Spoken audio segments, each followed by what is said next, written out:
किसी भी जंग में हमले के साथ खुद के बचाव का भी मजबूत इंतजाम जरूरी है। लेकिन अब यूक्रेन इसी मामले में रूस से पिछड़ चुका है। यूक्रेन अपनी ड्रोन शक्ति से रूस की रिफाइनरी जला रहा है, कई बड़े हमले कर रहा है, लेकिन यूक्रेन का डिफेंस करीब करीब शून्य हो चुका है। यूक्रेन में पैट्रियट मिसाइलें खत्म हो चुकी हैं और रूस अब यूक्रेन की राजधानी कीव को जलाने के मिशन पर चल पड़ा है। एक बार फिर से कीव पर रूस ने बड़ा हमला किया है। यूक्रेन तबाही के बीच रेस्क्यू करने के अलावा कुछ नहीं कर सकता, क्योंकि यूक्रेन के पास कीव को बचाने का हथियार है ही नहीं। कीव पर नॉर्थ कोरिया के मिसाइलों से हमले। कीव पर कई KN-23 बैलिस्टिक मिसाइलों से हमले हुए।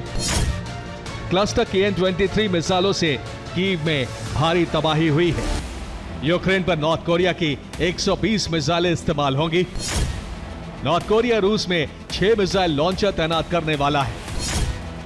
नॉर्थ कोरिया के 90 सैनिक वोरोनिश इलाके में तैनात होंगे। पश्चिम एशिया की जंग का असर पूरे विश्व पर नजर आ रहा है। होर्मुज की खाड़ी ठप है और आम जनता महंगाई की मार झेल रही है। लेकिन इस तबाही के दौर में दुनिया की दिग्गज तेल कंपनियां रिकॉर्ड तोड़ मुनाफा कूट रही हैं। जंग की आड़ में कैसे बिग ऑयल कंपनियों की तिजोरियां भर रही हैं, आप देखिए इस रिपोर्ट में।